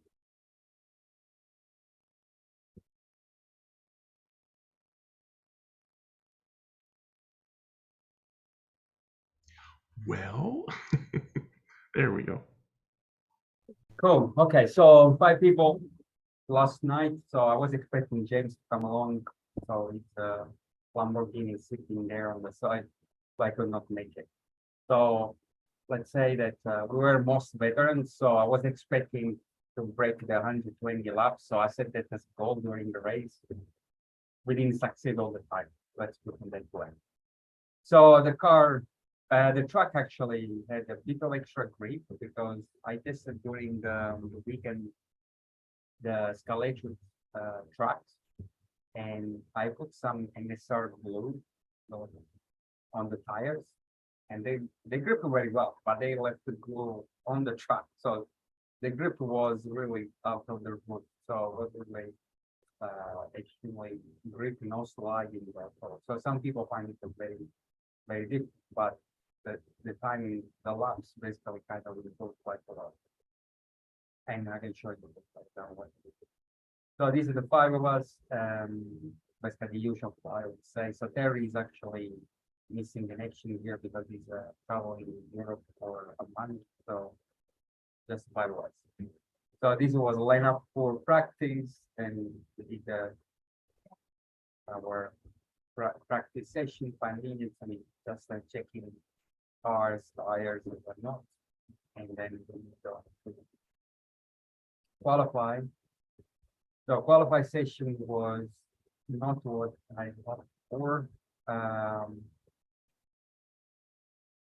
So Jan basically kind of had a couple of tricky laps, so because he ended up like coming out at the end of the race, at the end of the track, the straight, and basically kind of some very fast lap. I tried again my kind of strategy of going around, waiting until I get around the 15% of fuel left, then go to the pit, waiting for everybody to come back to the pit and coming out, but basically it didn't work out. So I just managed 5, 6, 8. I think Jan was going to 5, 6 something, and Alex did a very good lap, 5, 6, 4. So this should be the kind of starting grid position, but somehow I was convinced that I managed to end up second. And this is how I put the grid. And it surprised me that Alex didn't complain. So he was not even checking what I was doing. So this is the starting grid for the race 1.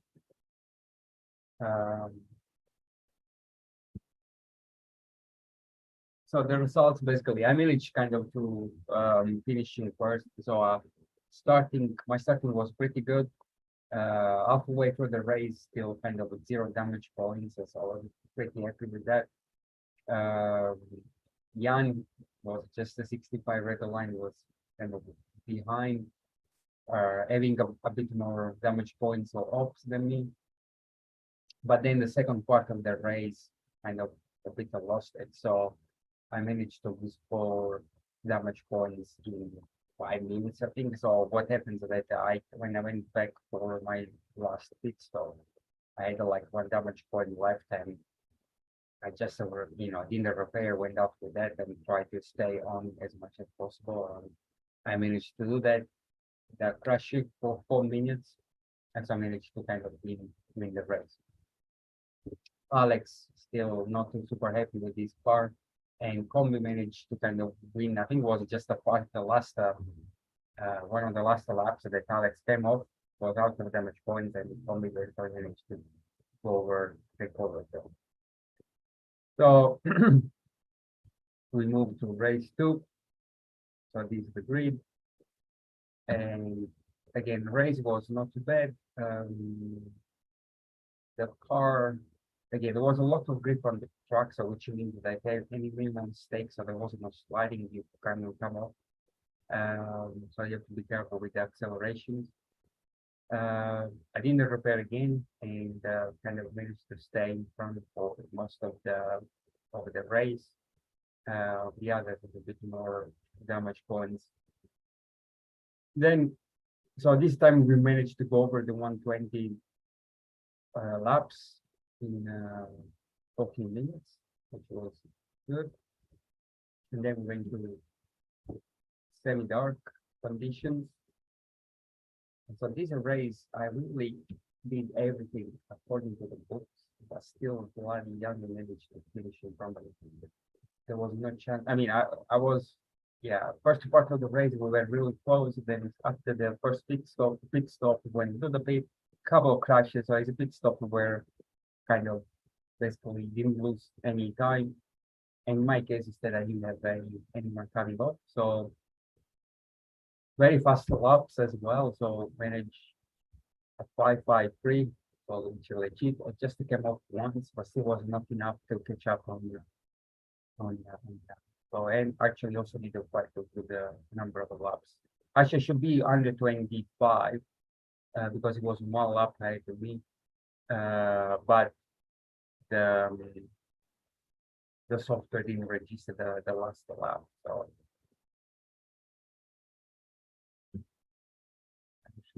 well, and so this is the difference between, so I was here, so when it was finished, and Jan here, but I was one full lap behind it. So there was no chance I was gonna catch him up with that. So these are completely dark in darkness. So and we do reverse grid. So Jan was in the back, I was here, and she put the line, then Alex, Mike, and Mike. So my start was pretty well. I mean, I was behind Mike Pete, that's combi on his M6, which was really well. And I managed kind of this guy after to go in front of everybody and stay in front for most of the race.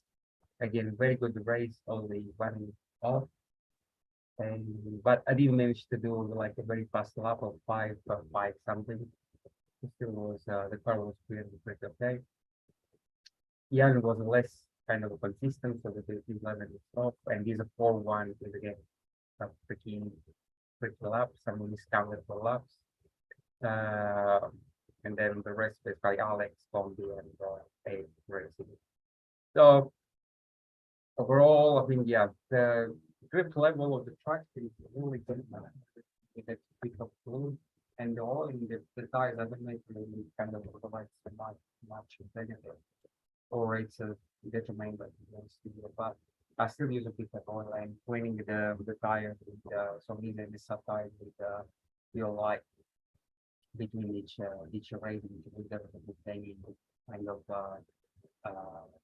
marble or whatever on the tires, and it was pretty fun.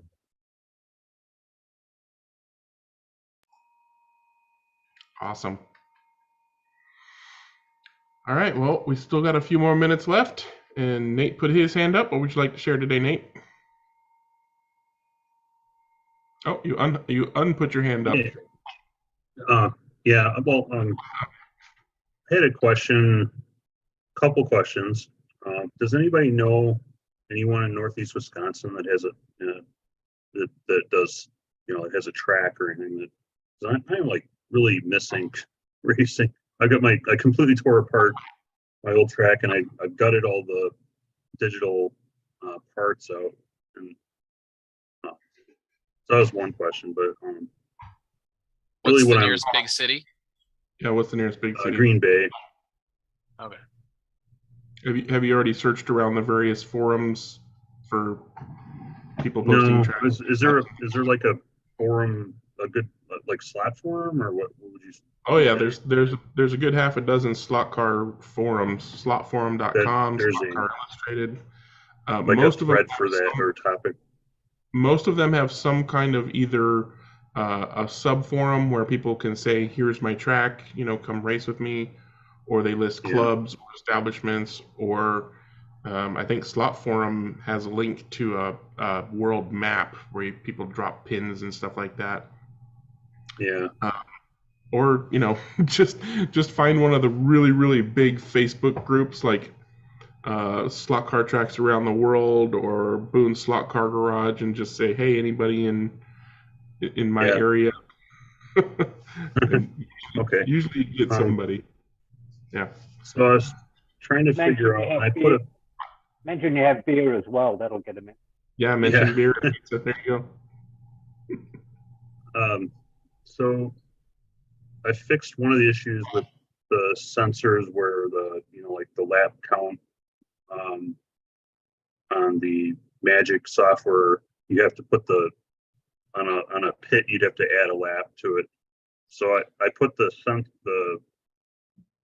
lap sensors outside of the pit lane, and I think there's enough room there for that. But what I'm wondering is, do you know, Greg, if I can split one of the dual lane changers and jumper the wires so that one is before, so one would be on the inside lane, it would be so you could avoid an accident at the exit of the pit, and then the other one would be going back to the inside lane.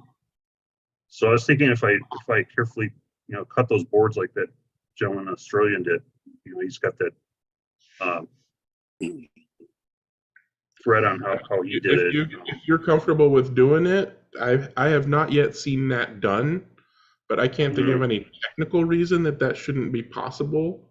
Yeah, I was thinking like maybe whether the sensor would support the extra resistance or EMF or whatever's going on with the line going up. Maybe the cable might have to be a certain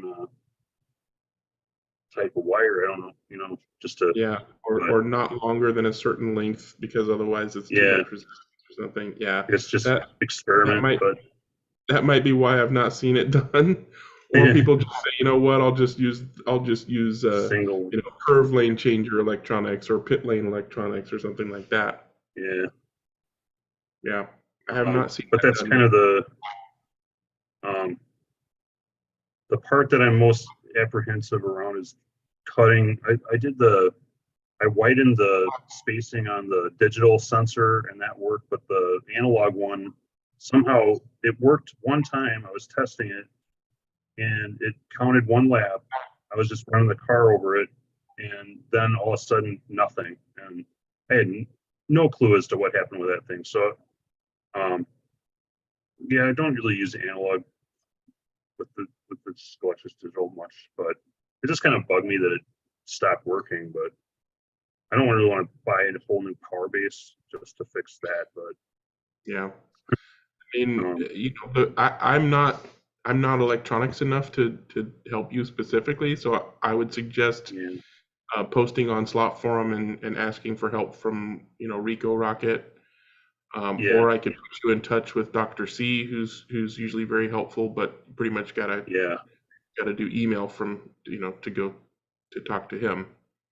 But yeah, he would be very helpful if you want me to put you in touch with him. Otherwise, post on Slot Forum or something like that. Yeah. It's a group of slot racers in Green Bay that are racing HO, it looks like. HO. Hey, what were you looking for in Wisconsin? It's more people to race with. Right? Yeah, 132nd. Have you tried? Well, there's a track in Milwaukee. It's an HO track, but they might have some information. Lucky Bob's. Oh yeah. Okay. I just might put a have some link in information on the that. chat for slot blog. They have 4 tracks listed in Wisconsin. So Oh, check the chat. right. And I wouldn't even worry so much about, like if you find a group of HO racers, just say, hey, anybody want to come and race at my place on my digital 132nd track? Slot car racers are slot car racers. If you got a cool track, Yeah. they'll come play with your cars. Or just go join them and see if there's Or any just go interest. join them. Yeah, same thing, other way around. Yeah. Yeah. There's a lot of HO racing in the Milwaukee area. That's true. Yep. And the commercial raceways that are on the list that Courtney posted, they may well know about what's going on in 32nd scale close by them too, because there's Alpha Raceway in Fond du Lac as well. Although I don't know if it's even open anymore. Really? Yeah, I think I think Paul's had a lot of health issues. Paul's had a lot of health issues, so I don't know whether the raceway's open anymore. So at our 132 track in Cleveland, Tennessee, or at our 120 or commercial track in Cleveland, Tennessee, we started, I took cars over. Well, next thing you know, we're running box stock NSR GT3s. And, on a Tuesday night, we'll get 7 or 8 cars. On a Friday night, we could have 12 or 14. Nice. Yeah. Most of the time, it really just takes somebody with gumption just saying, hey, let's do something. And then a bunch of other guys say, yeah, sounds like fun. Yeah, I almost That's had how a we group got started started. on commercial track too. Yeah. I had 2 friends coming over we did every month for a while when I had my old track set up. But I don't really have a whole lot of people to bring into it. But I'm sure eventually you build it, they'll come, I suppose. Yep. And like Jeremy said, go race with them, and then invite them over. Yeah. You might find you like HO. Is that too? Yeah. Yeah, it's where most of us started. You won't find some that. of us You are won't scared find of that. The HO guys, in our club that came over from HO, they're the best drivers in our club because I don't know what it is. Maybe it's the speeds, but I think Jim Rose used to do HO too. Like Yeah. they Yeah, get this I like started hand-eye HO. coordination going, and then you move them to 132nd, and they're like, oh, this is easier. It's like Yeah, slow I don't motion. need to say anything else. Well, Jim Rose started with 1/8 scale. I mean, so he's going from the real big stuff all the way down. Oh, Dennis, I've raced 5th scale too, so that's Oh, another yeah, ball. Okay, sorry, I forgot about that. How big have you raced? Courtney, I raced 1-to-1. Yeah, Well, Courtney I got- races well, 1-to-1, but Well, one I fifth raced scale. How do you get 1-to-1. the- Go ahead. Sorry. I raced 1-to-1. I raced 12 scale. I raced 8 scale, 2-wheel drive, 4-wheel drive, big slot cars, 32nd. No HO. I can't do it. I was just going to say to Jim though, like 1/5 scale. How do you get the cat to stay in the car? You got to tie him in. Duct tape. That's what seatbelts are for. Duct tape. The current cars have 4-wheel hydraulic disc brakes, and they're pretty sophisticated. Mhm. Too Yeah, they're expensive for me. ridiculous. Wow. That's crazy. Don't be dissing HO though. The freight cars, the gravity cars, those are a blast. They're not the crazy fast HO that most people think of.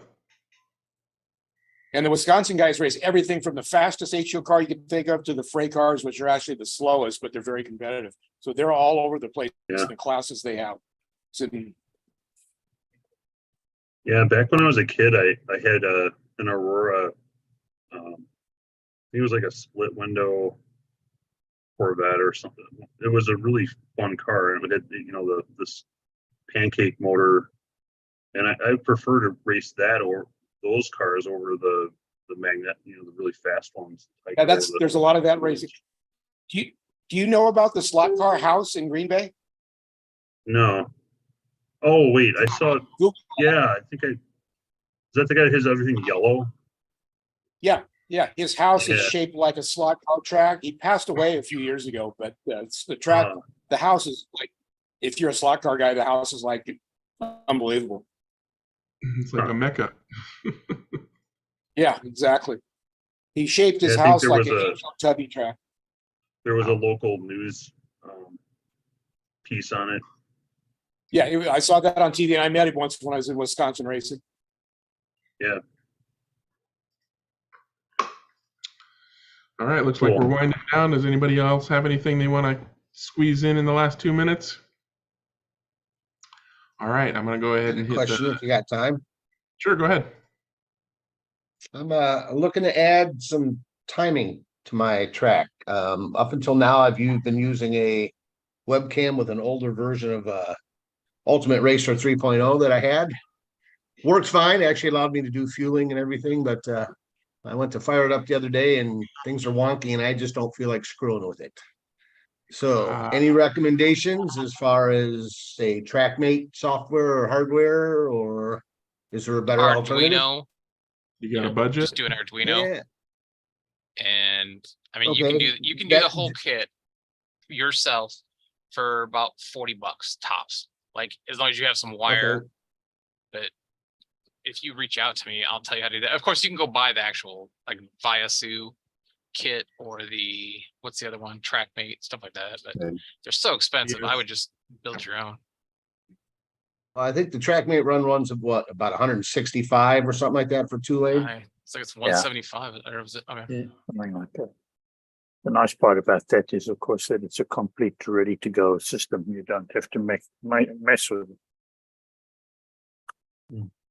That is Yeah, true. I found that appealing. but- You know, the light bridge is there. You know, all I got to do is mount the sensors in the track pretty much, and you're done. You're running analog, right? Correct. But then what you got to know about TrackMate is there's no refueling and things like that in there. Nothing. The TrackMate hardware works with the race coordinator. Some of Okay, the well, there you features, go. some of the features don't. Like it only has one track call button. It doesn't have individual, so it can't track that. But a call button isn't something I'm necessarily going. That was one of the questions about the TrackMate. Can it be installed without a call button? I don't really need a Yes. call button. Yes. It's pretty much just me and my kid just goofing around. I mean, you could install it's as not like I many need and you can install as many call buttons as you want, but they're all in parallel. Yeah, they wouldn't be per driver. But they are optional. No, it's not. It's per not lane. required to make the system work. Yeah, no, it's optional. Yeah. Yeah. Yeah, the real question is, how much DIY do you want to do, and how much are you willing to spend? What do you want out of the program? Not much. If you know how Not to much, solder. and Not much and not much. That's the hard part. no, I know a couple $100 is not a problem. You know. Also, it's- play with both softwares. See so- which one you like better. Like, I mean, if you Yeah, like the and TrackMate it, software and interface and it works for you, use it. Yeah. I just Yeah. found it was too limiting for what I like to do. You can Yeah, download no download the race coordinator and play with it in demo mode anyhow and have a look at it for nothing. I mean, a lot of us are using it and it's a great program. You can customize your screens and all. Depends on what you really want out of it. Yeah. And I've played TrackMate with Race used to- Coordinator. I actually had it. I had it on my machine and was using it via a webcam. The problem I found with using it with a webcam, I would be 3/4 of the way past the finish line before it registered the lap. You know, it was Yep. so slow. So I've I had mean, you know, for that one, the webcam function didn't work well. Ultimate Racer with a webcam works, believe it or not, exceptionally well. Once you get it tweaked, the sensitivities, it works well, and it allowed me. I actually had to do, you know, set it up where it did pit stops, where the car had to be stopped for X amount of seconds. You know, and with a $40 freaking webcam and a free program, it worked well for years for me. Just something now, it just seems to be freaking out. Well, actually, I paid $50 for the motion detection software too. But If you you want the to, if you webcam want to, already anyway, so if you want to build some track sensors, you'll build them for about $20 in track sensors, using photo transistors and some infrared lights over the top without any problem at all. Just got to hunt around and find them a bit. Yeah, but they work a lot better than the camera. oh yeah, I'm sure it'd be more accurate. And, you know, it would miss laps occasionally, but for what we were doing, it was sufficient. Yeah. Don't know that I really want to monkey around with sourcing parts, soldering it together, then cobbling together a light bridge and everything else. So You know, Carrera let's makes talk after one, the but show. the problem with that is Yeah. it's got to be kind of at you right in front of you. I want some versatility. Mostly my start finish line was the opposite side of the table from my driver stations. So, you know, being able to read laps off a Carrera, you know, the one that just sits over the track, you know, that's a $40 item that would probably work fine in some cases. For me, it's just not going to cut it. Now, if you want the bells and if you want the bells and whistles, race coordinator's the way to go, isn't it, Gaza?